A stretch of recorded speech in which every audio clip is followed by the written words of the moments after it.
नमस्कार साथियों। दृष्टि आईएएस के इस डिजिटल प्लेटफॉर्म पर मैं शरद त्रिपाठी आप सबका स्वागत करता हूं।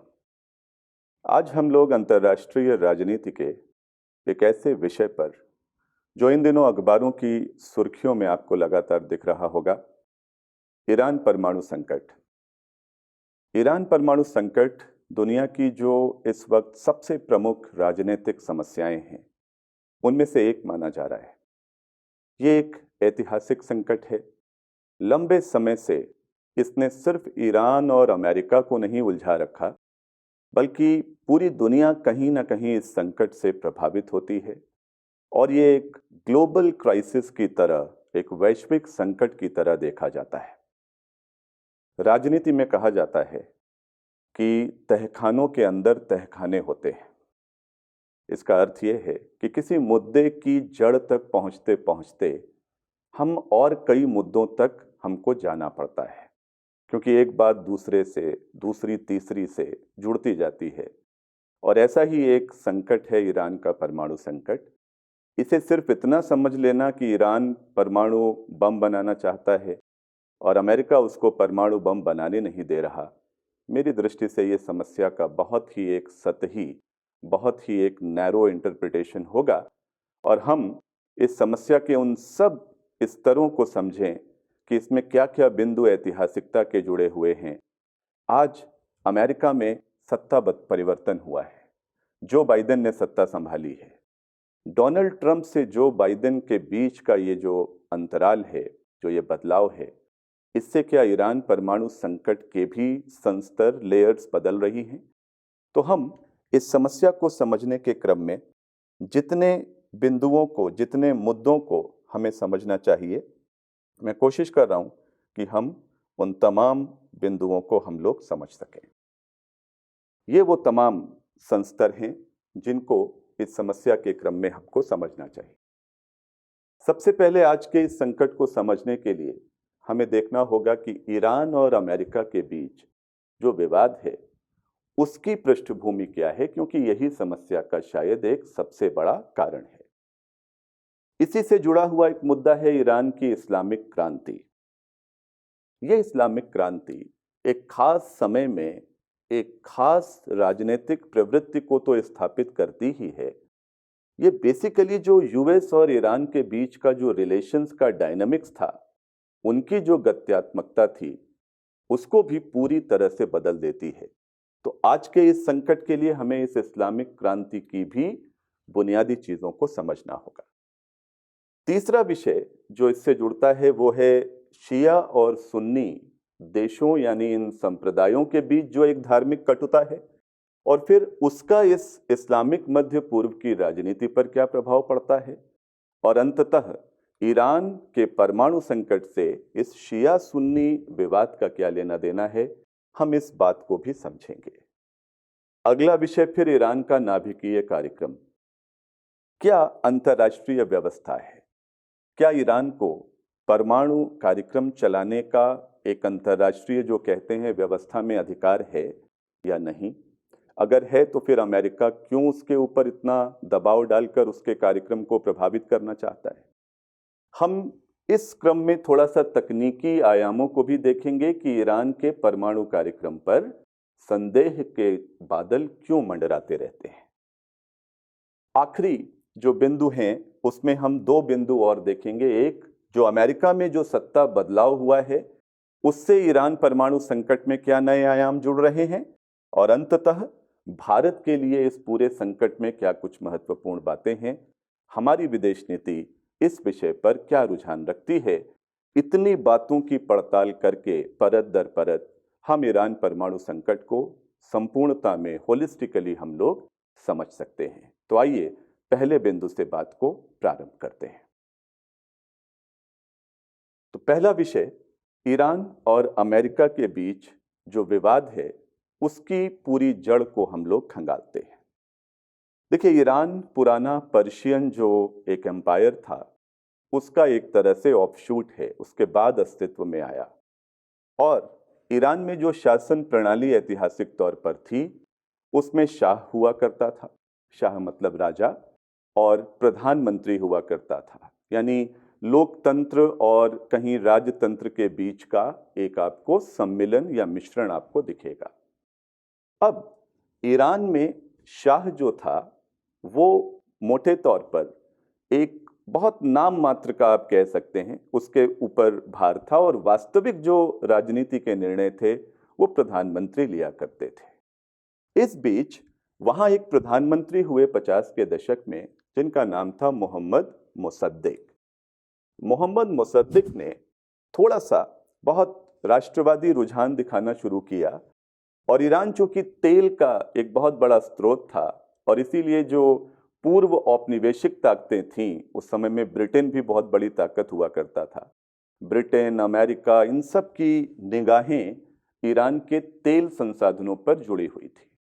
ईरान कोशिश करता था कि वो संतुलन रखे इन तमाम शक्तियों के बीच, लेकिन मोहम्मद मुसद्दिक के जो इरादे थे वो ये थे कि मैं इन औपनिवेशिक ताकतों को अपनी संपदा लूटने नहीं दूंगा। उन्होंने ये स्टैंड लेना शुरू किया कि मैं अपने तेल संसाधनों का, यानी जो तेल खदाने हैं, उनका मैं राष्ट्रीयकरण करूंगा और इसमें जो विदेशी कंपनियां जो यहां आकर हमारी संपदा लूटती हैं, वो लूट का खेल बंद हो जाएगा। इस संदर्भ में एंग्लो ईरानियन जो कंपनी थी, ऑयल कंपनी, जो अब तक ईरान की तेल संपदा को मैक्सिमम जो यूटिलाइज कर रही थी, उसके ऊपर खतरा मंडराया और इसने ब्रिटेन में खतरे की घंटी बजा दी कि अरे, मोहम्मद मुसद्दिक तो हमारे जो वहां पर तेल की लूट चल रही है उसको रोकना चाहता है। और इस क्रम में जब ब्रिटेन खतरे में आया तो उसने अपने सहयोगी अमेरिका से कहा कि ईरान में तो फिजा बदल रही है, ईरान में राजनीतिक संदर्भ ऐसे बन रहे हैं कि वो लोग अब हमको शायद देश से बाहर धकेलना चाहते हैं। और इस खतरे को भांपते हुए इन दोनों देशों ने मिलकर अपनी खुफिया एजेंसियों के माध्यम से मोहम्मद मुसद्दिक की सरकार को गिरा दिया और शाह जो था, जिनका नाम था मोहम्मद रजा पहलवी, इन शाह को पूरी सत्ता सौंप दी कि आप ही अब वास्तविक शासक भी हो और आप ही नाम मात्र के शासक भी हो। इस परिदृश्य में हम देखते हैं कि ईरान की राजनीति में एक सीधा हस्तक्षेप ब्रिटेन और अमेरिका मिलकर करते हैं और वो अपने एक कठपुतली सरकार को वहां शाह के नाम पर बिठाकर वास्तविक जो नेता था उसको वहां पर अपदस्थ कर देते हैं और यहीं से ईरान और पश्चिमी जगत, प्रमुखतः अमेरिका के बीच एक संघर्ष का बिगुल फूंक दिया जाता है। तो ये समस्या का प्रस्थान बिंदु, एक ओरिजिनेटिंग पॉइंट हम इसको मान सकते हैं। इस समस्या को हम 79 तक, अब जब शाह बैठ गया तो अमेरिका और ब्रिटेन की कोई वहां पर बाधा रही नहीं, ये ईरान के साथ मिलकर काम करते रहे। लेकिन ईरान में अंदर अंदर चीजें बदल रही थीं और जब 79 में वहां पर एक ईरानियन क्रांति, जिसको इस्लामिक क्रांति के नाम से जाना जाता है, जब ये क्रांति हुई तो इसने अमेरिका और ब्रिटेन के मंसूबों को पूरी तरह से पराजित कर दिया। अब आप चित्र में देख सकते हैं, ये हैं ईरान के धर्म गुरु रहे आयतुल्ला खुमैनी साहब। ये वापस आ रहे हैं, निर्वासन में, एग्जाइल में जी रहे थे। और जब देश में एक बदलाव के लिए क्रांति हुई और लोगों ने अमेरिका और ब्रिटेन द्वारा थोपे गए शाह को जब देश से बाहर भागने को मजबूर कर दिया, तो उसके बाद खमैनी जो देश से बाहर रह रहे थे उनकी वापसी होती है और ये वास्तविक सत्ता के केंद्र बनकर उभरते हैं। और खमैनी के नेतृत्व में जो नया संविधान बना 79 में और जो पूरी राजनीति की प्रक्रिया बनी, उसमें अमेरिका और पश्चिमी देशों के लिए कोई जगह नहीं थी। ईरान घोषणा कर देता है कि मेरे तेल संसाधनों पर मेरा ही कब्जा है और मैं अपने हित में इसका प्रयोग करूंगा। यहां से तलवारें खिंच चुकी हैं और अब शायद निगोसिएशंस या वार्ताओं की दोनों पक्षों के बीच कोई बात नहीं रहती।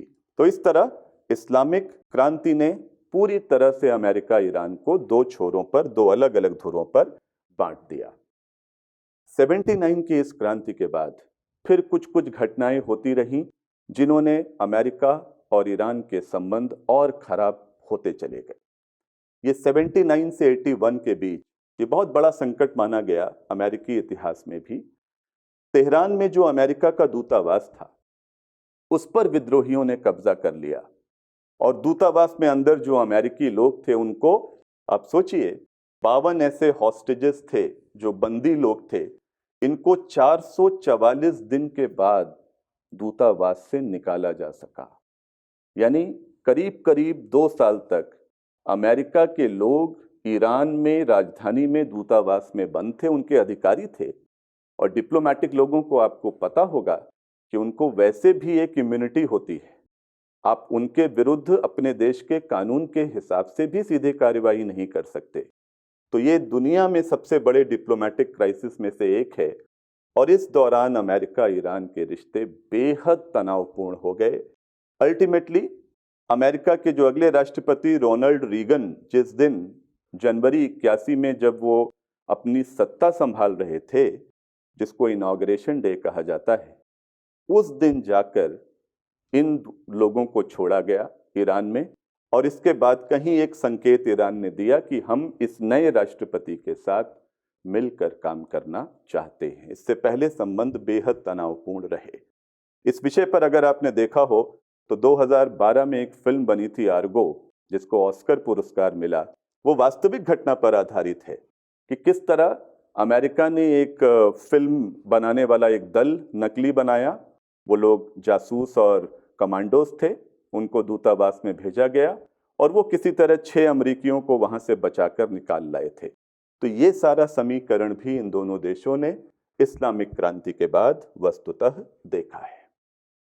अगर संबंधों में तनाव का अगला बड़ा आधार देखें तो 1988 ईरान का एक नागरिक विमान जिसमें लोग हज करने जा रहे थे और अमेरिका का ये वॉरशिप था यूएसएस विंसेनेज, इसने एक मिसाइल दागकर उस नागरिक विमान को ईरान के मार गिराया गल्फ में। ये 3 जुलाई 1988 की घटना है और इसमें सभी 290 यात्री जो सवार थे उनकी मौत हो गई थी। आप कल्पना करिए कि इस घटना का राजनीतिक तौर पर दोनों देशों के बीच संबंधों में क्या प्रभाव पड़ा होगा। तो ऐसी घटनाएं भी दोनों देशों के बीच तनाव को, तलखी को बढ़ाती हैं। अगर पॉलिटिकली अमेरिका की ओर से नीतिगत मुद्दों पर अगर ईरान के विरुद्ध कार्रवाइयों की बात करें तो 2002 में जब जॉर्ज बुश राष्ट्रपति थे, उन्होंने एक नई संकल्पना गढ़ी। अमेरिका की वैश्विक विदेश नीति को लेकर, ग्लोबल फॉरेन पॉलिसी को लेकर एक्सिस ऑफ इविल की संकल्पना आई। ये आपकी परीक्षा में पूछा भी गया, प्री में भी, मेंस में भी। एक्सिस ऑफ इविल क्या है? एक्सिस ऑफ इविल में अमेरिका ने यह बोला कि दुनिया में 3 ऐसे दुष्ट देश हैं, इसका हिंदी शब्द है दुष्ट राष्ट्रों की धुरी। अब आप सोचिए ये अपने में कितनी एक चिंताजनक बात भी है, हास्यास्पद भी है कुछ हद तक, कि किसी देश को ये कैसे अधिकार है कि वो तय करे कि दुनिया में कौन सा देश दुष्ट है, कौन सा देश साधु है, कौन सा देश संत है। तो अमेरिका तय कर रहा था कि अगर इराक, नॉर्थ कोरिया और ईरान की हम बात करें तो ये आते हैं दुष्ट राष्ट्रों की धुरी में। इनके साथ बातचीत का रास्ता कोई मायने नहीं रखता, इनको इन्हीं की भाषा में हम सिखाएंगे। तो जब इस तरह की संकल्पनाएं आती हैं तो इससे ईरान और भी ज्यादा आक्रामक हो गया कि हमको एक्सिस ऑफ इविल में डाल रहा है, तो अब हम उसके अनुरूप अमेरिका को दिखाएंगे कि इविल या जो ये दुष्टता होती है वो क्या होती है। ये सब चीजें रिश्तों को खराब करती चली गई। इसके बाद जो संबंधों में तनाव का बड़ा दायरा बना वो था वस्तुतः नाभिकीय संदर्भ। अब ये भी आप कह सकते हैं कि एक बहाना अमेरिका ढूंढ रहा था कि किस मुद्दे पर ईरान को लंबे समय तक और व्यापक आधारों पर घेरा जा सकता है।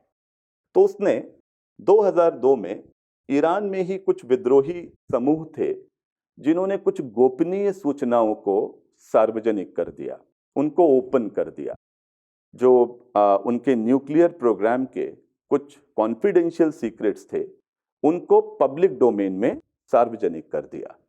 इसमें यह लिखा हुआ था इन डॉक्यूमेंट्स में कि यूरेनियम के संवर्धन का, यूरेनियम एनरिचमेंट का एक गोपनीय कार्यक्रम ईरान चला रहा है। मैं आगे अगले खंड में आपको बताऊंगा कि संवर्धन और ये सब प्रक्रियाएं कैसे ईरान के परमाणु कार्यक्रम को विवादित बना देती हैं।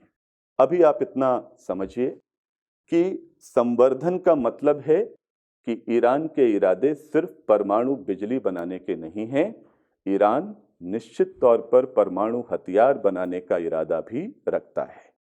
तो जब ये गोपनीय सूचना सार्वजनिक हुई तो अमेरिका को यह मौका मिल गया कि अब ईरान को घेरा जा सकता है। अमेरिका ने उन सब संस्थाओं का, व्यवस्थाओं का उपयोग किया जिनके माध्यम से ईरान को अलग थलग किया जा सकता है, और अब संबंधों में तनाव का प्रमुख आधार था उसका नाभिकीय कार्यक्रम।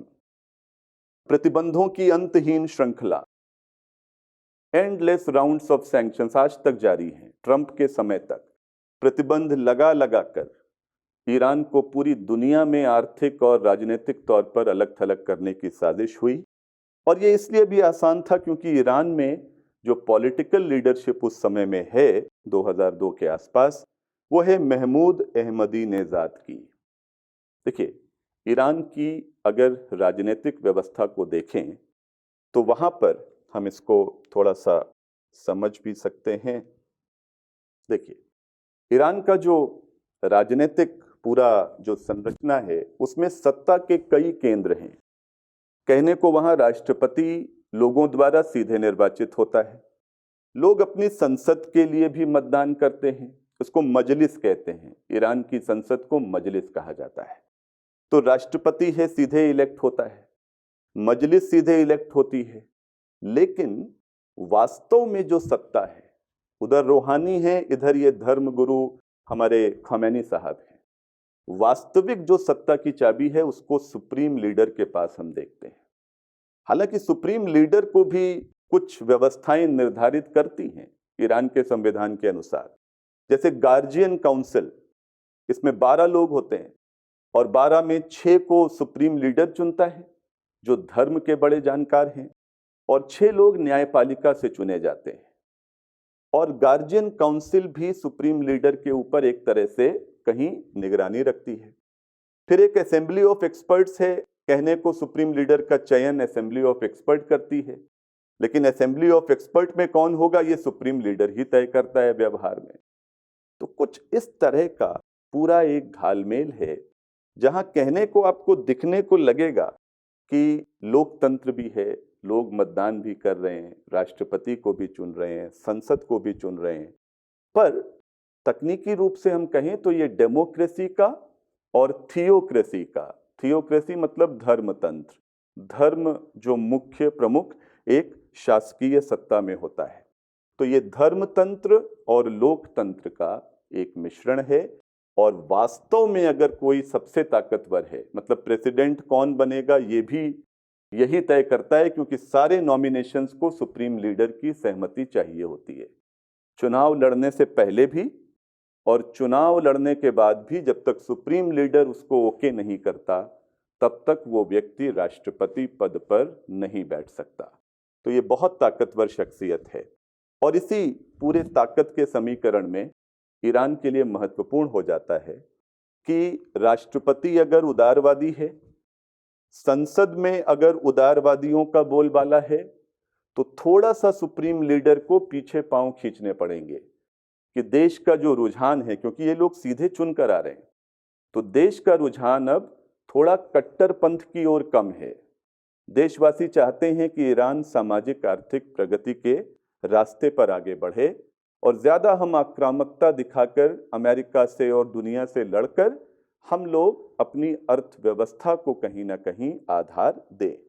तो इस पूरे प्रसंग को भी ध्यान में रखना होगा कि ईरान में अभी, क्योंकि जुलाई में चुनाव होंगे वहां, तो अगर उदारवादी जीतते हैं, रूहानी को उदारवादी माना जाता है, तो उदारवादी जीतते हैं, उधर जो बाइडेन आ गए हैं, तो शायद हम समाधान की ओर बढ़ पाएं। लेकिन अगर कट्टरपंथियों की जीत होती है, जिसकी बड़ी संभावना ईरानी राजनीतिक विश्लेषक जता रहे हैं, तो फिर ये कहीं इस पूरे प्रसंग को और भी गंभीर बनाएगा। तो हम इस राजनीतिक समीकरण को भी हमें समझना चाहिए, ये भी एक महत्वपूर्ण कारक है। चलिए वापस आते हैं, हम जो विवाद की पृष्ठभूमि को देख रहे थे। ठीक, तो हमने देखा कि अहमदीनेजाद की जो बहुत कट्टरपंथी रुझान की सरकार थी, उसमें संबंध और भी खराब हुए। इसके बाद समय आता है 2013 से 2016 के बीच का। इसमें अमेरिका और ईरान और बाकी पक्ष भी मिलकर एक सकारात्मक रूप दिखा रहे हैं, चीजें सकारात्मक हो रही हैं। और इसके मूल में जो कारण था वो था अमेरिका में राष्ट्रपति के तौर पर बराक ओबामा का आना। ओबामा एक माइंडसेट लेकर आए थे, और एक चीज ध्यान रखिएगा कि अमेरिका में हर राष्ट्रपति इस एक महत्वाकांक्षा के साथ अपने 4 साल का कार्यकाल चलाता है कि वो दुनिया की किसी एक बड़ी जटिल समस्या को अगर हल कर पाए, क्योंकि तकनीकी तौर पर कहते हैं कि अमेरिका का राष्ट्रपति दुनिया पर सबसे शक्तिशाली व्यक्ति है। अब इस शक्ति का एहसास भी तो होना चाहिए कि मैं सबसे शक्तिशाली था तो मैंने इस बड़ी समस्या का निराकरण किया। और अगर वो ऐसा करने में सक्षम होते हैं, नोबेल का शांति पुरस्कार की उनकी दावेदारी होती है, तो ये उनके लिए एक तमगे जैसा होता है कि चलो मैं राष्ट्रपति रहा और मैंने ये बड़ी उपलब्धि अपने लिए अर्जित की। तो ओबामा के मन में था कि मैं ईरान के साथ संबंधों को सामान्य बना सकूं, मैं इस संकट का समाधान कर सकूं, और उन्होंने किया भी।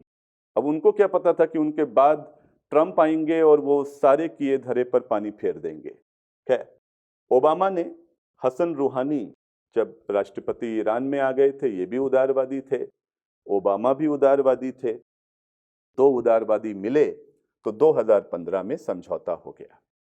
समझौते में सिर्फ अमेरिका नहीं था, समझौते में आप देखिए नाम आ रहा है P5+1। P5+1 आपको संभवतः ये संकल्पना पता हो, नहीं तो मैं कुछ संकल्पनाएं आपके सामने रखता हूं। P5+1, और इसी में से एक संकल्पना है E3 की। E3 में फ्रांस, ब्रिटेन और जर्मनी, ये समूह ईरान के परमाणु संकट के लिए बहुत महत्वपूर्ण है। P5 आपको संभवतः पता हो, ये परमानेंट जो 5 देश हैं सुरक्षा परिषद के, उनको कहा जाता है परमानेंट 5। और इसमें फ्रांस और ब्रिटेन के अलावा रशिया, चाइना और अमेरिका ये शामिल हैं। तो 3 ये हो गए परमानेंट, 2 हो गए फ्रांस और ब्रिटेन। जर्मनी नहीं है स्थायी सदस्य सुरक्षा परिषद का, यह ध्यान रखिएगा। तो ईरान के साथ समझौता किया 6 पक्षों ने, जिसमें 5 परमानेंट मेंबर्स और 1 बाहर से जो जर्मनी था। तो इन 6 में 3 जो यूरोपीय सहयोगी हैं, फ्रांस, ब्रिटेन और जर्मनी, उनको E3 कहा जाता है। यह समूह इसलिए इंपॉर्टेंट है कि अभी आगे हम पढ़ेंगे कि ट्रंप के दौर में जब ट्रंप समझौते से अलग हो गए, तो भी ये E3, इन्होंने ट्रंप की बात का समर्थन नहीं किया। इनका कहना था कि नहीं, हमें ईरान को अभी भी साथ लेकर आगे चलना चाहिए। तो ये प्रमुख एक्टर्स हैं इस प्रॉब्लम में, इसको ध्यान रखिएगा। जो समझौता हुआ उसका नाम था JCPOA, यानी जॉइंट कॉम्प्रिहेंसिव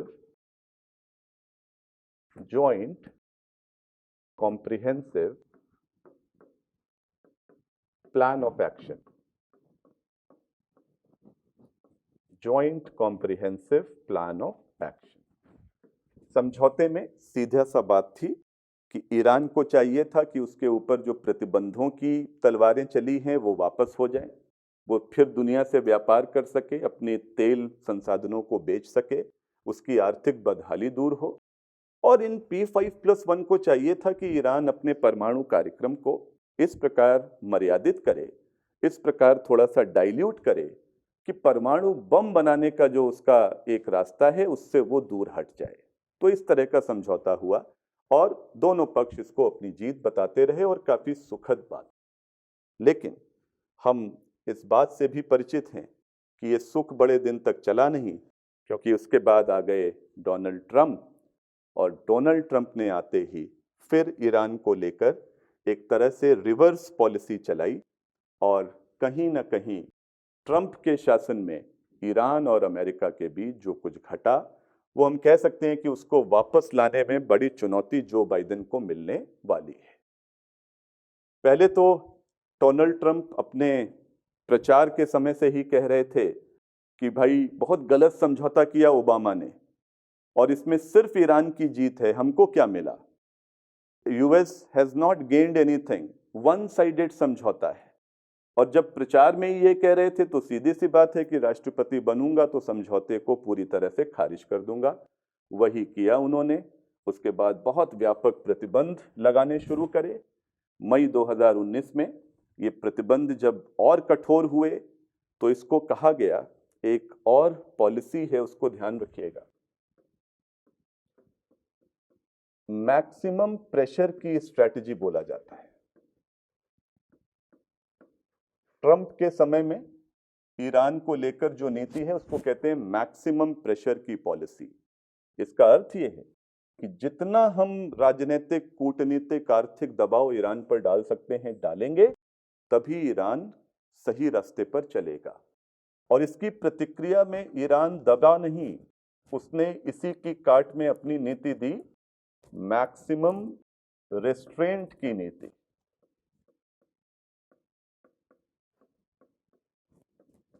रेजिस्टेंस भी कहा जाता है, ठीक है, मैक्सिमम रेजिस्टेंस या मैक्सिमम रेस्ट्रेंट की नीति। इसमें ईरान का था कि तुम जितना हमको दबाओगे हम उतना ही स्ट्रांगली हम रेजिस्ट करेंगे। तो ईरान ने इस मैक्सिमम प्रेशर की अमेरिकी नीति को अपने मैक्सिमम रेजिस्टेंस की नीति से इसका जवाब दिया, और पुरजोर, अगर अमेरिका कहते हैं ना कि ईंट का जवाब पत्थर से, तो दोनों के बीच ये संघर्ष और भी ज्यादा बढ़ता चला गया। इस संदर्भ में हम कुछ घटनाएं जो हैं, जैसे एक बड़ी घटना कुछ ऑयल टैंकर्स के ऊपर जब जून 2019 में उनके ऊपर एक्सप्लोजन किया गया गल्फ ऑफ ओमान में, और अमेरिका ने बोला कि ईरान ने ऐसा छद्म तौर पर किया है। इसके अलावा ईरानी जो सैन्य बल हैं उन्होंने एक अमेरिका के मिलिट्री ड्रोन को हॉर्मुज की खाड़ी में जो मार गिराया था, उससे बहुत ज़्यादा तनाव फैला। लेकिन सबसे ज़्यादा जो संकट उत्पन्न हुआ 2020 में, जब कासिम सुलेमानी को, आप इनके चेहरे से वाकिफ होंगे, ये ईरान का एक तरह से जो पूरा दुनिया में जहाँ जहाँ ईरान शिया अधिकारों के लिए लड़ रहा है, और वो कहते हैं ना कि वो मिलिशिया, शिया मिलिशिया जो सैन्य बल हैं, विद्रोही हैं कई देशों में, ये वो व्यक्ति था जो उस पूरे समुदाय के साथ उसको एक तरह से उसका कमांडिंग ऑफिसर था। तो अमेरिका ने जब एक ड्रोन हमले में जब सुलेमानी को मार गिराया, 3 जनवरी 2020 की घटना है, तो इसके बाद लगा कि दोनों देश प्रत्यक्ष तौर पर लड़ ही बैठेंगे। लेकिन कहते हैं विजडम प्रिवेल्स, और किसी तरह संघर्ष टाला गया। लेकिन ईरान ने ये बोला कि हम इसका सीवियर रिवेंज लेंगे, हम इसका बड़ा बदला लेंगे, और अमेरिका को इसकी कीमत चुकानी पड़ेगी। राजनीतिक तौर पर उसने 2015 के जो न्यूक्लियर अकॉर्ड था P5+1 के साथ, उससे भी अपनी एक तरह से उससे अपने को अलग करने की घोषणा कर दी। तो इस तरह हम देखते हैं कि पूरा, अगर जो बाइडेन के आने तक अमेरिका और ईरान के बीच के ये तमाम संस्मरण, तमाम जो घटनाएं हैं, इन्होंने उनकी बीच राजनीतिक कटुता को, पॉलिटिकल जो एक तरह से टेंशन है, उसको बढ़ाकर रखा। और इसी वजह से ईरान के परमाणु संकट को भी हम लगातार बना देखते हैं, क्योंकि वही एक इंस्ट्रूमेंट है, उपकरण है, जिसके माध्यम से अमेरिका ईरान को घेरना चाहता है। तो ये पूरी एक ऐतिहासिक पृष्ठभूमि के साथ हमने चीजों को देखा। अब आते हैं इस विषय के दूसरे आयाम पर, जिसका इस संकट से बहुत गहरा लेना देना है, और वो है शिया और सुन्नी समुदायों के बीच का जो एक विभाजन है, एक जो उनके बीच का संघर्ष है। ये शिया सुन्नी जैसे हर धर्म में हम जानते हैं, ईसाइयत में अगर कैथोलिक प्रोटेस्टेंट हैं, जैन धर्म में आपको श्वेतांबर दिगंबर दिखते हैं, बौद्ध में हीनयान महायान की शाखाएं हैं। तो ये कोई बड़ी बात नहीं है कि एक धर्म दो संप्रदायों में बंट जाता है, लेकिन इस तरह का वैश्विक स्तर पर एक ही धर्म के दो संप्रदायों के बीच इतना बड़ा संघर्ष आपको किसी और धर्म में नहीं दिखेगा। इस पूरे संघर्ष को की जड़ों के साथ हम समझने की कोशिश करते हैं। बेसिकली इस्लाम की ही दो शाखाएं, शिया और सुन्नी, ज्यादातर जो उनके बुनियादी जो विश्वास हैं, जो परंपराएं हैं इस्लाम की, उस पर वो लोग सहमत हैं और एक जैसा आचरण करते हैं। लेकिन लगभग 14 शताब्दी पहले एक बड़ा अंतराल, एक बड़ा गैप दोनों संप्रदायों के बीच एक मुद्दे पर उभरा कि पैगंबर मोहम्मद साहब के बाद उनके उत्तराधिकारी के चयन का मसला था कि उनकी आगे की जो बागडोर है इस धर्म की पताका को आगे फहराने के लिए उनका उत्तराधिकारी कौन होगा। हम जानते हैं कि सुन्नी और शिया संप्रदायों में अगर देखें तो दुनिया में लगभग 1.6 बिलियन मुस्लिम आबादी है और इसका 85% सुन्नी संप्रदाय से आते हैं, यानी ये चरम बहुमत में है। सिर्फ 15% आबादी लगभग शिया है। तो संख्या बल के हिसाब से सुन्नी शिया के ऊपर भारी पड़ते हैं। और शिया अगर हम देखें तो ईरान, इराक, बहरीन और फिर अजरबैजान, जो कि मध्य एशिया में हम आ जाते हैं कहीं, वहां पर इनका बहुमत है। और मोटे तौर पर इन दोनों के बीच जो संघर्ष है, उस संघर्ष को समझें उससे पहले इनकी एक भौगोलिक अवस्थिति देख लें। इस मैप में आप देख सकते हैं कि सुन्नी आबादी ये बहुमत में कहाँ कहाँ है। तो ये आपको पॉपुलेशन का क्लासिफिकेशन दिया गया है और जो हल्का ऑरेंज और गहरा ऑरेंज 61 से 80% के बीच और 81 से 100% के बीच, यानी जो प्रमुख खाड़ी के देश हैं, सऊदी अरब, यूएई, ये सब देशों में आपको सुन्नी बहुमत आबादी दिखेगी। और इसी तरह ईरान और इराक और बहरीन को छोड़ दें तो बाकी सब जगह शिया बहुत एक तरह से अल्पमत में है। तो संख्या बल में तो इन दोनों के बीच कोई समानता नहीं हो सकती, लेकिन ये जरूर है कि इनके बीच का जो संघर्ष है वो संख्या के हिसाब से आपको नहीं दिखेगा।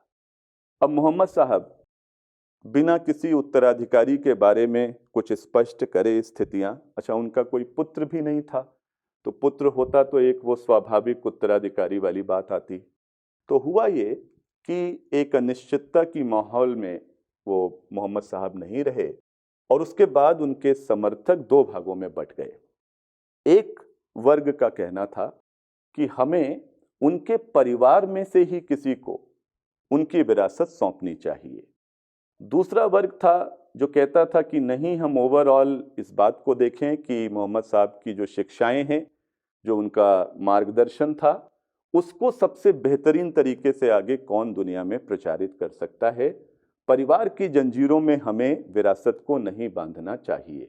ये दो मुद्दे उभरे और इसमें जो उम्मा की संकल्पना थी, उम्मा पैगंबर साहब ने ये बोला था कि बेसिकली तो ये अरब क्षेत्र में ट्राइब्स थे, उन ट्राइब्स को, जनजातीय समुदायों को जोड़कर एक इस्लाम को केंद्र में रखकर एक सुप्रा नेशनल एंटिटी बनाने की बात थी। एक तरह से एक बहुत बृहद राष्ट्रवाद के निर्माण की बात थी। इन स्थितियों को देखते हुए एक वर्ग ने, जिसने अपने को सुन्नी कहा, वो सुन्ना शब्द से बना है। सुन्ना का मतलब होता है परंपरा, ट्रेडिशन। तो परंपरा जीती और परंपरा ये थी कि भाई जो सबसे योग्य उनकी शिक्षाओं को आगे ले जाने वाला व्यक्ति हो वो उनका उत्तराधिकारी बने।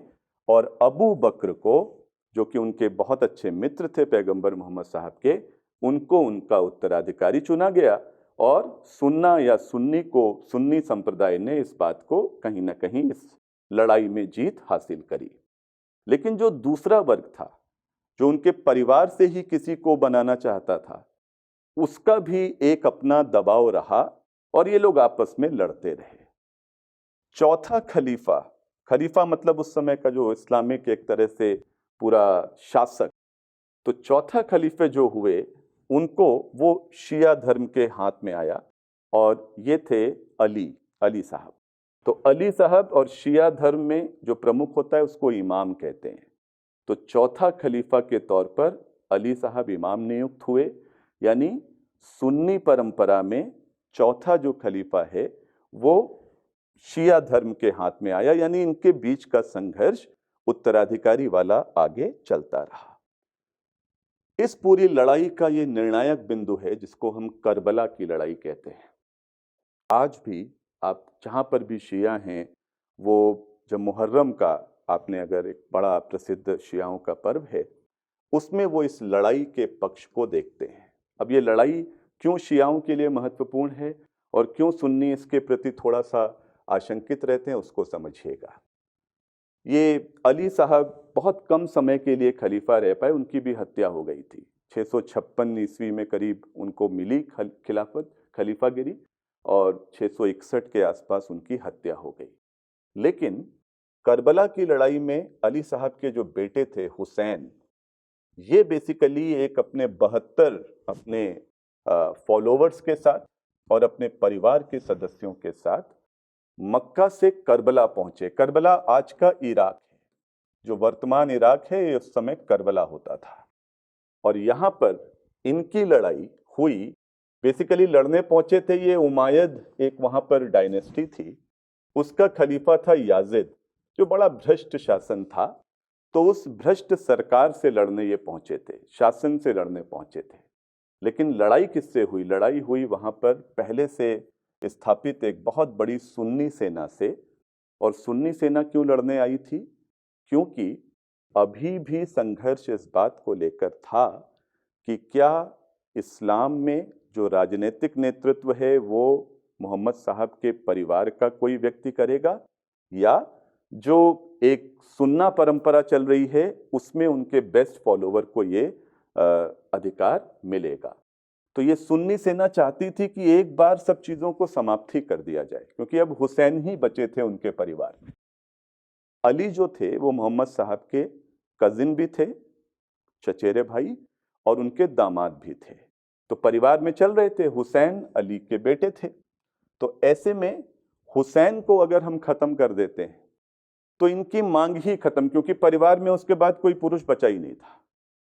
इस लड़ाई को करबला में निर्णायक तौर पर लड़ा गया 680 ईस्वी में, और इसमें हुसैन साहब को न सिर्फ मारा गया बल्कि उनका सर काट के उसको, जो सीरिया में जो शासक था, उसको ट्रिब्यूट की तरह दिया गया। जो सुन्नी खलीफा उस समय था, उसके समक्ष उस कटे हुए सर को प्रस्तुत करके ये दावा किया गया कि अब पूरी चीज खत्म हो गई, अब कभी यह मुद्दा नहीं उठेगा कि मोहम्मद साहब के परिवार से कोई विरासत आगे बढ़ा सकता है। यह पूरा संघर्ष इन दोनों संप्रदायों को बहुत ज्यादा दूर ले गया। आज भी करबला की उनको तो ये लगा कि परिवार खत्म, अब दावेदारी खत्म, समय के साथ संघर्ष खत्म हो जाएगा, लेकिन ऐसा हुआ नहीं, क्योंकि शिया समुदाय भले ही 15% हो, लेकिन वो लगातार करबला की लड़ाई को मुहर्रम के साथ मिलाकर आज भी अपने इतिहास पर उनको गर्व है और वो आज भी अपनी वो लड़ाई लड़ रहे हैं।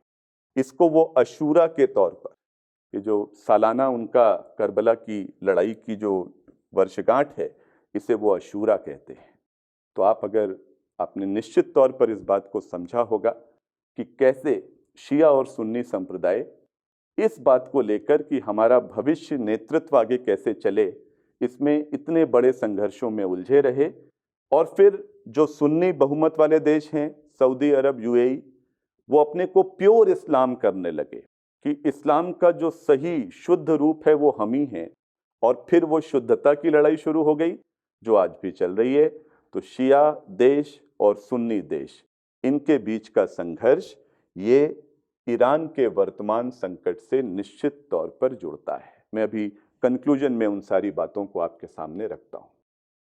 सिर्फ करबला की लड़ाई तक बात को नहीं समझें, 2-3 बिंदु और हैं जिससे आपको ये शिया सुन्नी के बीच की ये खाई आपको दिखेगी। पहली बात, एक 16वीं शताब्दी में सफाविद डायनेस्टी ये सत्ता में आई, और इस सफाविद डायनेस्टी का रोल ये है कि इसने ईरान को, जो कि एक सुन्नी केंद्र हुआ करता था, इसे बदलकर एक शिया शक्ति केंद्र में बदल दिया। आज भी दुनिया में शिया शक्ति का केंद्र ईरान है। सुन्नी शक्ति का केंद्र कौन है? ये सऊदी अरब लंबे समय तक तो निर्विवाद रहा, लेकिन अब इन दिनों आप पाएंगे कि इसमें भी कुछ सेंधमारी हो रही है। कतर ने बीच में सऊदी अरब के साथ जिस तरह का खींचतान दिखाई थी, और उसके अलावा तुर्की अब एक बड़ा दावा, क्योंकि ऑटोमन साम्राज्य तो वहीं से फैला था, पर्शिया के ऊपर शासन तो उन्हीं का था। ऐसे में तुर्की भी एक बड़ा अभिकर्ता, एक्टर बनकर उभर रहा है। लेकिन इस पूरे संघर्ष में सफाविद डायनेस्टी का 16वीं शताब्दी में उभरना और उसे ईरान को सुन्नी से शिया शक्ति केंद्र में बदल देना, यह भी मध्य पूर्व की राजनीति में बड़ा अंतर करता है। इसके बाद दूसरा बड़ा ऐतिहासिक तत्व आपको पता होना चाहिए। जब 20वीं शताब्दी में प्रथम विश्व युद्ध के दौरान जो गठजोड़ में जो पश्चिमी ताकतें, खासतौर से ब्रिटेन और फ्रांस, ये जब बंटवारा करने लगे कि अब ऑटोमन एम्पायर तो ढह गया, जो ऑटोमन एम्पायर के पास जो केंद्र है, जो जहां उनका कब्जा है, उनका बंटवारा कैसे होगा। ऑटोमन एम्पायर के विजित क्षेत्रों के बंटवारे को लेकर एक बड़ा समझौता हुआ, और उस समझौते का नाम है साइक्स-पिकोट अग्रीमेंट। ये विश्व इतिहास में आपका बहुत इंपॉर्टेंट एक पॉइंट है। साइक्स-पिकोट समझौते का भी वर्तमान ईरान संकट से गहरा रिश्ता है। कैसे समझिएगा, इस समझौते को एशिया माइनर अग्रीमेंट भी कहा जाता है। क्यों? क्योंकि इसने बेसिकली 1916 के वर्ष में उस पूरे क्षेत्र को एक तरह से बांट दिया। ये एक बंटवारा था प्रमुखतः ब्रिटेन और फ्रांस के बीच कि हम इस ऑटोमन साम्राज्य में हम क्या कब्जा करें और तुमको क्या मिलेगा। और बेसिकली ये साम्राज्य सीरिया, इराक, लेबनान, पैलेस्टीन, आप मैप में भी देख सकते हैं, ये क्षेत्र है। सीरिया, इराक, पर्शिया का भी क्षेत्र था, पैलेस्टीन, इन सब क्षेत्रों को जो ऑटोमन के पास थे, इनका ब्रिटेन और फ्रांस के बीच बंटवारा होना था। और इस बंटवारे में भी काफी कुछ चीजें उठापटक हुई। इसका कुछ क्षेत्र इधर काट कर जोड़ दिया, इसके कुछ क्षेत्र को इराक में मिला दिया। ये जो राजनीतिक अदला बदली हो रही है, क्योंकि यहां लोग रह रहे हैं, लोग मान लीजिए कहीं शिया हैं तो वो सुन्नी क्षेत्र में फंस गए। इस राजनीतिक परिसीमन के, जो कि परिसीमन शब्द अगर हम यहां इस्तेमाल कर सकें, ये जो पॉलिटिकल रीअलाइनमेंट हुआ इन रीजन्स का, इसकी वजह से ये परमानेंट प्रॉब्लम्स बन गई। जैसे आज का इराक, आज के इराक में आपको शिया, सुन्नी और कुर्द 3 समुदाय हैं, अपने अपने क्षेत्रों में वो पूरी तरह से काबिज हैं। तो सीधी सी बात है कि ये अगर अपना एक इंडिपेंडेंट इनका क्षेत्र रहता तो इनके बीच संघर्ष नहीं होता। और ये संघर्ष बढ़ाने में साइक्स-पिकोट एग्रीमेंट का बहुत बड़ा रोल है, क्योंकि इसने अपने हितों को केंद्र में रखा, लेकिन उस क्षेत्र के हितों को बिल्कुल महत्व नहीं दिया। तो ये भी एक बहुत बड़ा घटनाक्रम है, जिसकी वजह से वर्तमान ईरान संकट को हम लोग देखते हैं। तो पहली बात, सफाविद डायनेस्टी, जिसने एक सुन्नी बहुल केंद्र को शिया बहुल केंद्र में बदला, और फिर शिया सुन्नी के बीच लड़ाई बढ़ गई। दूसरी बात, साइक्स-पिकोट एग्रीमेंट, जिसमें ब्रिटेन और फ्रांस ने अपने हितों को लेकर इस पूरे क्षेत्र को इस तरह काटा छाटा कि उससे इन समुदायों के बीच संघर्ष बढ़ा। और फिर तीसरी बात तो हम पढ़ ही चुके हैं, 1979 की इस्लामिक क्रांति। इस क्रांति ने ऐसा एक राजनीतिक व्यवस्था ईरान में पैदा कर दी, कट्टर शिया शक्ति के तौर पर, जिसको कभी भी पश्चिमी देश अपना नहीं पाए। और फिर सुन्नी देश भी ईरान को लेकर और भी डरते चले गए और आशंकित होते चले गए, और इसने भी कहीं ना कहीं इस पूरे क्षेत्र को दो फाड़ कर दिया। अब इस बिंदु पर एक बात और हम समझते हैं कि कहीं ना कहीं अमेरिका इस पूरे समीकरण को लेकर ये सोच रहा है, ये मान रहा है कि मुझे तो यहाँ तेल का खेल खेलना है। अब तेल के खेल में दो खेमों में ये पूरा क्षेत्र बटा हुआ है, शिया और सुन्नी।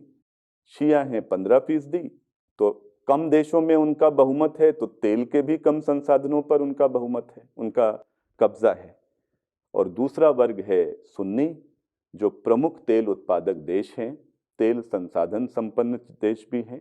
तो ऐसे में अमेरिका और पश्चिमी देशों ने अपना दांव चला सऊदी अरब के नेतृत्व में सुन्नी बहुल देशों पर, और इसीलिए हम अमेरिकी गुट में सऊदी अरब और जो खाड़ी के बाकी देश हैं उनको मजबूत सहयोगी के तौर पर देखते हैं, जबकि ईरान एक शिया शक्ति के तौर पर अमेरिका के विरोध में खड़ा हमेशा दिखाई देता है। तो इस प्रकार ये शिया सुन्नी विवाद ये इस पूरी समस्या का एक आधार माना जाता है। अगले बिंदु पर आते हैं कि ईरान का परमाणु कार्यक्रम, इसकी रूपरेखा और इसमें क्या सवाल हमारे समक्ष उपस्थित है। पहली बात यहाँ पर यह महत्वपूर्ण है कि ईरान 50 के दशक से, यानी जब शाह वहाँ पर शासक था, जब 53 में सत्ता बदल दी अमेरिका ने वहाँ पर और शाह को वास्तविक सत्ता दी, तो उस समय वहाँ पर एक समझौता किया अमेरिका ने जिसको कहा जाता है atoms for piece agreement, atoms for piece agreement. और इस समझौते में अमेरिका ईरान के शाह को कहता है कि मैं आपके परमाणु कार्यक्रम को पूरा समर्थन दूंगा और आप परमाणु कार्यक्रम चलाइए, बदले में हम जो तेल संसाधन पर जो हमारा जिस तरह का नियंत्रण रहा है वो आप हमको प्रदान करेंगे। तो आज जो अमेरिका ईरान के परमाणु कार्यक्रम पर इतना आग बबूला है, उसकी नींव उसी ने रखी है। ये अमेरिका की विदेश नीति में एक बहुत बड़ा दुर्योग है। जिस तालिबान से वो इतने साल तक अफगानिस्तान में लड़ते रहे, इस तालिबान को कभी मुजाहिदीन के नाम से सोवियत सेनाओं से लड़ने के लिए उसी ने तैयार किया था। इसी प्रकार आज वो जिस परमाणु कार्यक्रम से इतना नाराज है, उस परमाणु कार्यक्रम की भी नींव अमेरिका ने ही रखी। सब ठीक चल रहा था, 79 में चीजें गड़बड़ा गईं, क्योंकि ईरान इस बात के लिए तैयार अब नहीं था कि इस परमाणु सहयोग के बदले आप हमारी तेल संपदा का एक तरह से अनकंट्रोल्ड एक्सप्लॉइटेशन आप नहीं कर सकते। उसके बाद इस परमाणु कार्यक्रम में उसको काफी खोट दिखने लगी। ये एक इमेज के माध्यम से आप देख सकते हैं कि ईरान अपने परमाणु कार्यक्रम में क्या क्या प्रमुख विकल्प अपना रहा है और क्यों उससे खतरा है। तो बुशेहर में उसका पहला एक न्यूक्लियर रिएक्टर बना था, ये इंपॉर्टेंट है। नतांज में उसका संवर्धन कार्यक्रम चलता है, संवर्धन सबसे बड़ा खतरा है। इस बिंदु पर हम संवर्धन को समझ लें पहले, जिससे कि आपको चीजें स्पष्ट हों। देखिए, परमाणु कार्यक्रम के लिए यूरेनियम एक खाद्य सामग्री है, ईंधन है। इसी ईंधन पर परमाणु ऊर्जा आपको मिलती है। अब जो यूरेनियम प्राकृतिक तौर पर उपलब्ध है उसे हम यूरेनियम 238 कहते हैं। आइसोटोप है, एक समस्थानिक है यूरेनियम का, यह प्राकृतिक तौर पर उपलब्ध है, लेकिन यह विखंडन नहीं करता है। इसके अंदर एक और समस्थानिक होता है यूरेनियम 235, यह विखंडन करता है। काम का यह है, पृथ्वी से यह आपको मिलता है। अब यहां एक दिक्कत यह है कि यूरेनियम 238 में सिर्फ 0.7% यूरेनियम 235 होता है, सिर्फ 0.7, यानी 1000 अणुओं में सिर्फ 7 अणु एटम्स यूरेनियम 235 के होंगे जो आपके काम के हैं। यानी इसको बढ़ाना होगा, इसकी मात्रा को बढ़ाना होगा। इसी यूरेनियम 235 के कॉन्सेंट्रेशन को बढ़ाने की प्रक्रिया क्या कहलाती है? एनरिचमेंट कहलाती है, संवर्धन कहलाती है। हम जितना संवर्धन बढ़ाते जाएंगे, यूरेनियम 235 का कॉन्सेंट्रेशन उतना अधिक बढ़ता चला जाएगा। एनरिचमेंट एक स्तर के बाद खतरनाक हो जाता है। क्यों? क्योंकि इसी यूरेनियम से बिजली बन रही है, लेकिन इसी यूरेनियम से परमाणु बम भी बन सकता है। अंतर सिर्फ संवर्धन की मात्रा का होता है। अगर यूरेनियम 235 20% तक, 40% तक, 60% तक है तो वो सुरक्षित है। लेकिन जैसे ही ये 90% तक पहुंच जाता है तो ये हथियार श्रेणी का यूरेनियम बन जाता है, उससे परमाणु बम बनाया जा सकता है। यानी कोई देश अगर परमाणु बम बनाना चाहता है तो उसको संवर्धन की शक्ति हासिल करनी ही पड़ेगी। और संवर्धन बेसिकली जिस उपकरण से किया जाता है उसको कहते हैं सेंट्रीफ्यूज। सेंट्रीफ्यूज सेंट्रीफ्यूज यूरेनियम 235 के संकेंद्रण को बढ़ाता है। आपके सामने चित्र है, कैसे ये सेंट्रीफ्यूज एक काम करता है इसको आप समझ सकते हैं। यूरेनियम को बेसिकली एक गैस में बदला जाता है, यूरेनियम हेक्साफ्लोराइड गैस, यानी जो जमीन से खोद कर निकाला गया उसको एक पहले क्रश कर देते हैं, पाउडर की तरह, हल्दी की तरह दिखता है, इसीलिए उसको येलो केक भी कहते हैं, बिल्कुल हल्दी की तरह पाउडरी कंपोनेंट। फिर उसको कुछ गैसेस के साथ ट्रीट करते हैं, जिससे कि कुछ केमिकल प्रोसेसेस, जिससे वो यूरेनियम हेक्साफ्लोराइड में बदल जाता है। ये गैस है। अब इन गैस मॉलिक्यूल्स को सेंट्रीफ्यूज में डाला जाता है। सेंट्रीफ्यूज में, सेंट्रीफ्यूज बेसिकली आपको ये एरोस दिख रहे हैं, यानी ये तेजी से घूमता है, बहुत तेजी से घूमता है। और जब ये घूमता है तो इसका प्रभाव ये होता है कि यूरेनियम 238 भारी होगा और यूरेनियम 235 हल्का होगा। इनका आप देख सकते हैं एटॉमिक मास के हिसाब से। तो जब ये बहुत तेजी से रोटेट करता है तो जो भारी यूरेनियम 238 के जो एटम्स हैं वो नीचे सेटल हो जाते हैं और जो हल्का यूरेनियम 235 है वो ऊपर उठाता है और उसको हम कलेक्ट करते जाते हैं और इस तरह यूरेनियम 235 का कॉन्सेंट्रेशन बढ़ जाता है। इस एनरिचमेंट की प्रक्रिया से आप जितना चाहें उतना यूरेनियम 235 का कॉन्सेंट्रेशन बढ़ा सकते हैं। जितने ज्यादा सेंट्रीफ्यूज आप लगाते चले जाएंगे, जितने शक्तिशाली सेंट्रीफ्यूज आप लगाते चले जाएंगे, आपका कॉन्सेंट्रेशन उतना अधिक बढ़ता चला जाएगा। इसीलिए ईरान के परमाणु कार्यक्रम में जिस बिंदु पर सबसे अधिक विवाद है वो है सेंट्रीफ्यूज। समझौता जो JCPOA हुआ उसमें यही था कि ईरान अपने सेंट्रीफ्यूज की संख्या को कम करेगा और पूरी संवर्धन की प्रक्रिया को ठप कर देगा। क्योंकि सेंट्रीफ्यूज जब तक ईरान के पास हैं, कोई देश आश्वस्त नहीं हो सकता कि ईरान सिर्फ परमाणु बिजली बनाएगा और परमाणु बम नहीं बनाएगा। इसलिए एनरिचमेंट जो प्रक्रिया है वो ईरान के लिए सबसे खतरनाक है और नातांज में उनका सबसे बड़ा एनरिचमेंट प्लांट है। इस पर इजराइल 2-3 बार हमला भी कर चुका है। तो देखिए, वास्तव में अगर हम ईरान के परमाणु कार्यक्रम को समझना चाहते हैं तो हमें NPT को भी थोड़ा सा देखना होगा। NPT का मतलब है non proliferation treaty. Non proliferation treaty, परमाणु अप्रसार संधि। प्रश्न ये है कि क्या ईरान को अधिकार है कि वो अपना एक शांतिपूर्ण नाभिकीय कार्यक्रम चला सके? तो जवाब आपको इस संधि में मिलेगा जो 1968 में ये संधि आई थी और अभी भी बाध्यकारी इसलिए नहीं है कि भारत जैसा देश इस संधि को भेदभावपूर्ण मानता है और इस पर हस्ताक्षर करने से मना कर रहा है।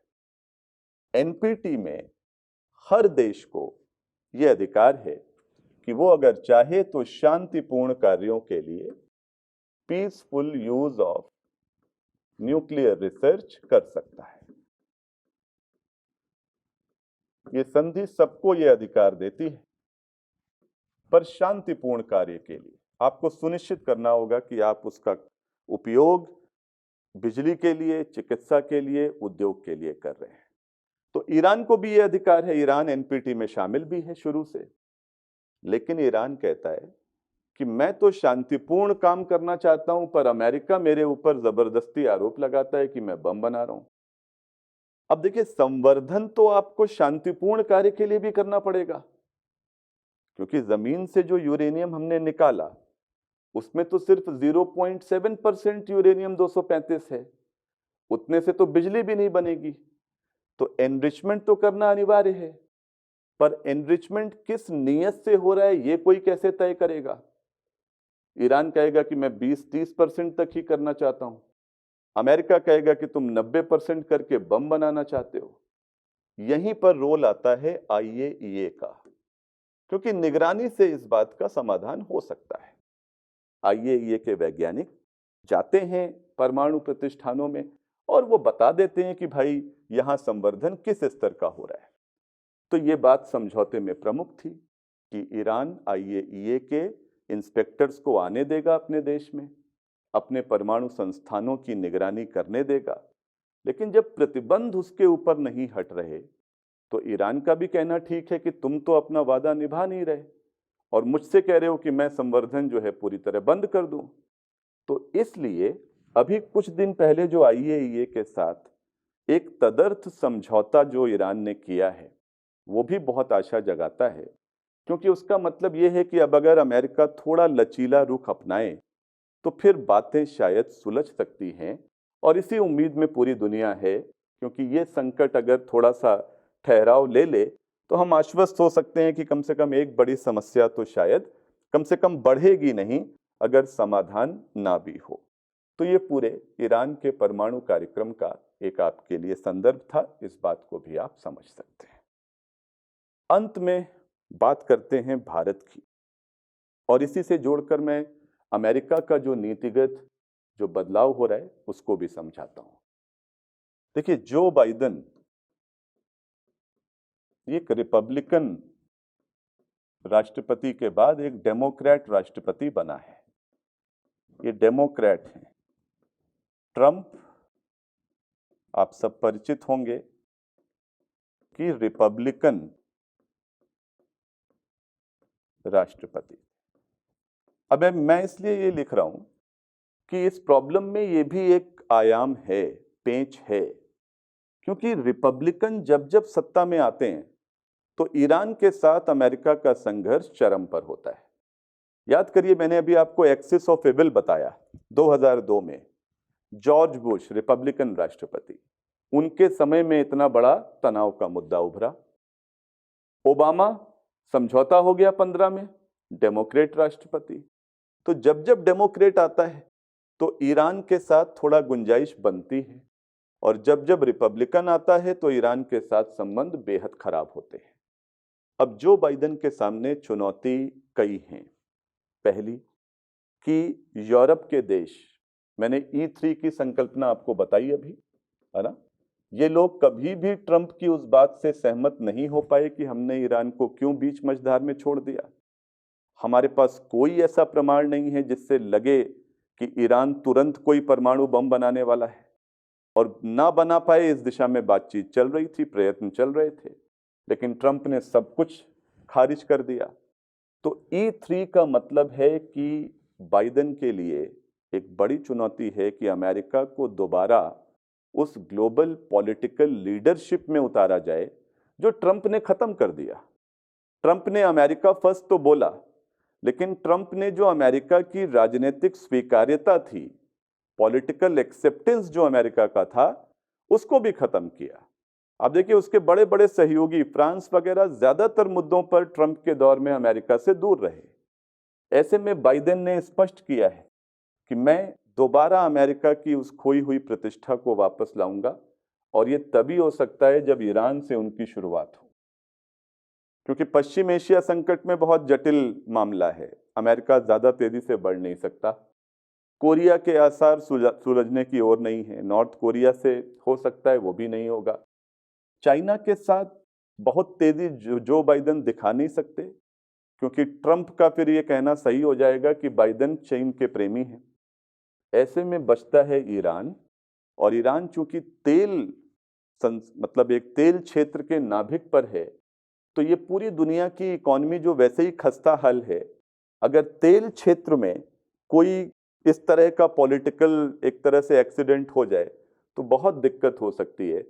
इसीलिए कहा जाता है कि बाइडेन ईरान को पर्याप्त अवसर देना चाहते हैं, और शायद सबसे पहले अमेरिका की नीतिगत बदलाव हमको ईरान में ही दिखे।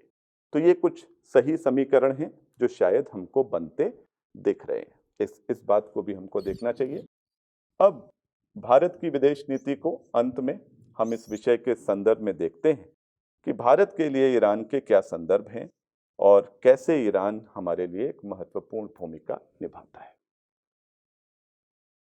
तो बहुत सारे संदर्भों में एक मिनिमम बात यह है कि ईरान को लेकर कभी भी भारत की विदेश नीति जब समझिएगा तो इस बात को जरूर दिमाग में रखिएगा कि जब जब सबसे कठिन चुनौती भारत के समक्ष आई है, जैसे पाकिस्तान से लड़ी गई विभिन्न लड़ाइयां, खास तौर से 71 में बांग्लादेश की मुक्ति को लेकर छेड़ा गया अभियान, उसमें ईरान ने हमेशा एक इस्लामिक शक्ति के तौर पर पाकिस्तान का साथ दिया है।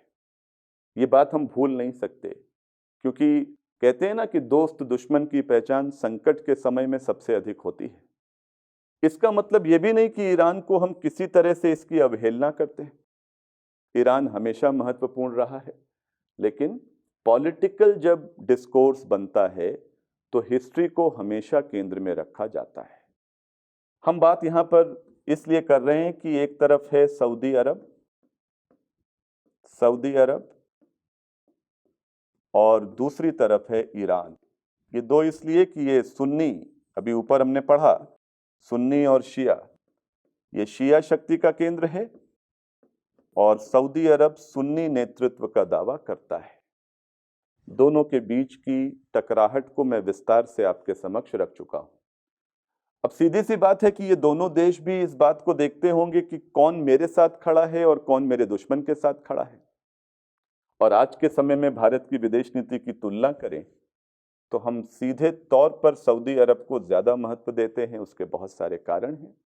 85% मुस्लिम आबादी सुन्नी है। हमारे देश में भी जनसंख्या का लगभग वही अनुपात आपको दिखेगा। ऐसे में हम अपनी मुस्लिम आबादी की भावनाओं को देखते हुए सऊदी अरब और भी बहुत से आधारों पर महत्वपूर्ण है।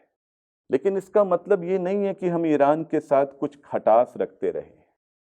अगर भारत की इस पूरे खाड़ी क्षेत्र की नीति को आप देखें तो हमने बड़ा अच्छा संतुलन इराक और ईरान के समय में भी बनाकर रखा।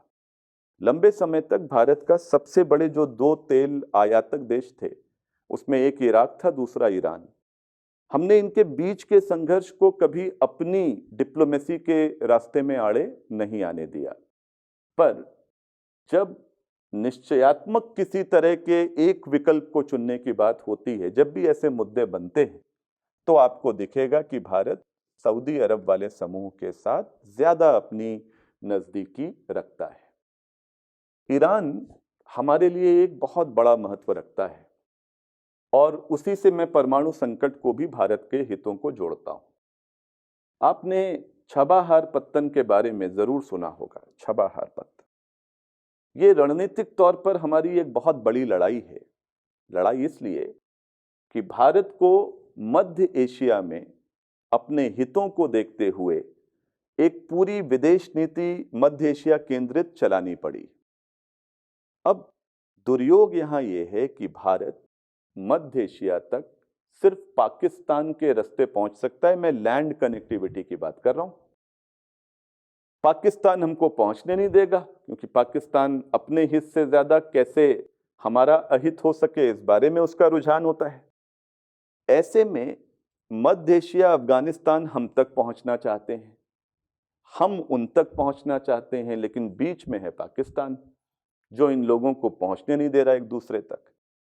यहां छबाहार एक बहुत बड़ा एक ऑल्टरनेटिव बन सकता है। हम समुद्र के रास्ते पहुंच गए ईरान के इस छबाहार तक, और उसके बाद रोड और रेलवे से ईरान के रास्ते अफगानिस्तान के जरांज, डेरा राम और पूरा फिर मध्य एशिया, ये पूरा पहुंचने का मार्ग उपलब्ध हो जाता है। तो हमने छबाहार को एक मल्टी पॉइंट स्ट्रैटेजी की तरह डेवलप किया। ईरान के लिए इंपॉर्टेंट है क्योंकि ईरान एक ब्रॉड प्रोसेस में शामिल होगा ये उसकी अर्थव्यवस्था को, उसके राजनीतिक पहुंच को बढ़ाएगा। हम ईरान का इस मामले में समर्थन करते हैं। इसके अलावा अफगानिस्तान के लिए बहुत इंपॉर्टेंट है, क्योंकि अफगानिस्तान को हमसे बहुत कुछ आर्थिक और बाकी स्तरों पर लेन देन करना है, लेकिन पाकिस्तान की वजह से हो नहीं पाता। तो हम अफगानिस्तान पहुंच रहे हैं।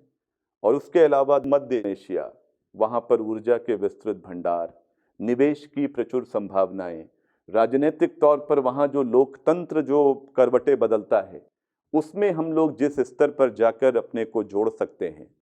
तो ये एक ब्रॉड पिक्चर है जिसमें अफगानिस्तान है, मध्य एशिया है, ईरान है। और फिर अंततः ओबामा के समय में तो हमने ये प्रयत्न भी किया कि अगर अमेरिका पाकिस्तान को इतना महत्व अफगानिस्तान में देता है, तो उसकी सिर्फ एक रणनीतिक वजह है, वो ये कि अफगानिस्तान एक लैंडलॉक्ड कंट्री है, स्थल रुद्ध देश है, और इतना लंबा सैन्य अभियान अमेरिका को वहां चलाना था, तो उसको चाहिए था कि कोई एक्सेस पॉइंट हो। वो जमीन के रास्ते कैसे वहां पहुंचेगा, वो रास्ता सिर्फ पाकिस्तान उसको दे रहा था। ग्वादर पोर्ट बगल में ही है, देखिए छबाहार के। यहां चीन किस स्तर पर आकर यहां पर काम कर रहा है। अगर हम छबाहार को डेवलप करते हैं, ये एक वाकई एक बहुत सक्रिय एक बिंदु बनता है इस क्षेत्र में, तो ये पाकिस्तान को, ग्वादर पोर्ट को, इन सब को भी हाशिए पर ले जाएगा। और इस तरह हम व्यापक अपने हितों को यहाँ पूरा कर सकते हैं। अब इसका ईरान के परमाणु संकट से क्या लेना देना है? लेना देना ये है कि अगर ईरान अमेरिका के साथ कटा रहेगा, तो छबाहार में आप एक स्तर के बाद आगे नहीं बढ़ पाएंगे, क्योंकि अमेरिका आपको भी पीछे खींचेगा कि ईरान से रिश्ता मत रखो, ईरान में निवेश मत करो, ईरान से तेल मत खरीदो। अगर ये जड़ता टूटती है, ये डेडलॉक टूटता है ईरान और अमेरिका के बीच, तो इंडिया प्रोएक्टिवली छबाहार को आगे बढ़ाकर यहां भी अपने रणनीतिक हितों को पूरा कर सकता है। इसीलिए परमाणु इस विवाद में जब जब ईरान अमेरिका के बीच ग्रीन शूट्स दिखते हैं, पॉजिटिव्स दिखते हैं, तो हम लोग बहुत उसको सकारात्मक मानते हैं, क्योंकि ये हमारे भी इन अभियानों को कहीं एक नई ऊर्जा, नया जीवन प्राण दे सकता है। तो इस तरह से हम ईरान के इस परमाणु विवाद में सारे आयामों को, विवाद की ऐतिहासिकता से लेकर भारत की विदेश नीति में इसके प्रभाव तक, हमने समस्त बातों को विश्लेषित किया। इस पर केंद्रित जितने भी तरह के प्रश्न बन सकते हैं, वो सब हम लोगों ने इसमें ओवरऑल कर लिए हैं। और उम्मीद है कि आपकी इस विषय में एक गंभीर एक धरातल आपको मिला होगा, आपकी समझ भी बढ़ी होगी। फिर किसी विषय के साथ मिलेंगे। जुड़ने के लिए बहुत बहुत शुक्रिया। नमस्कार।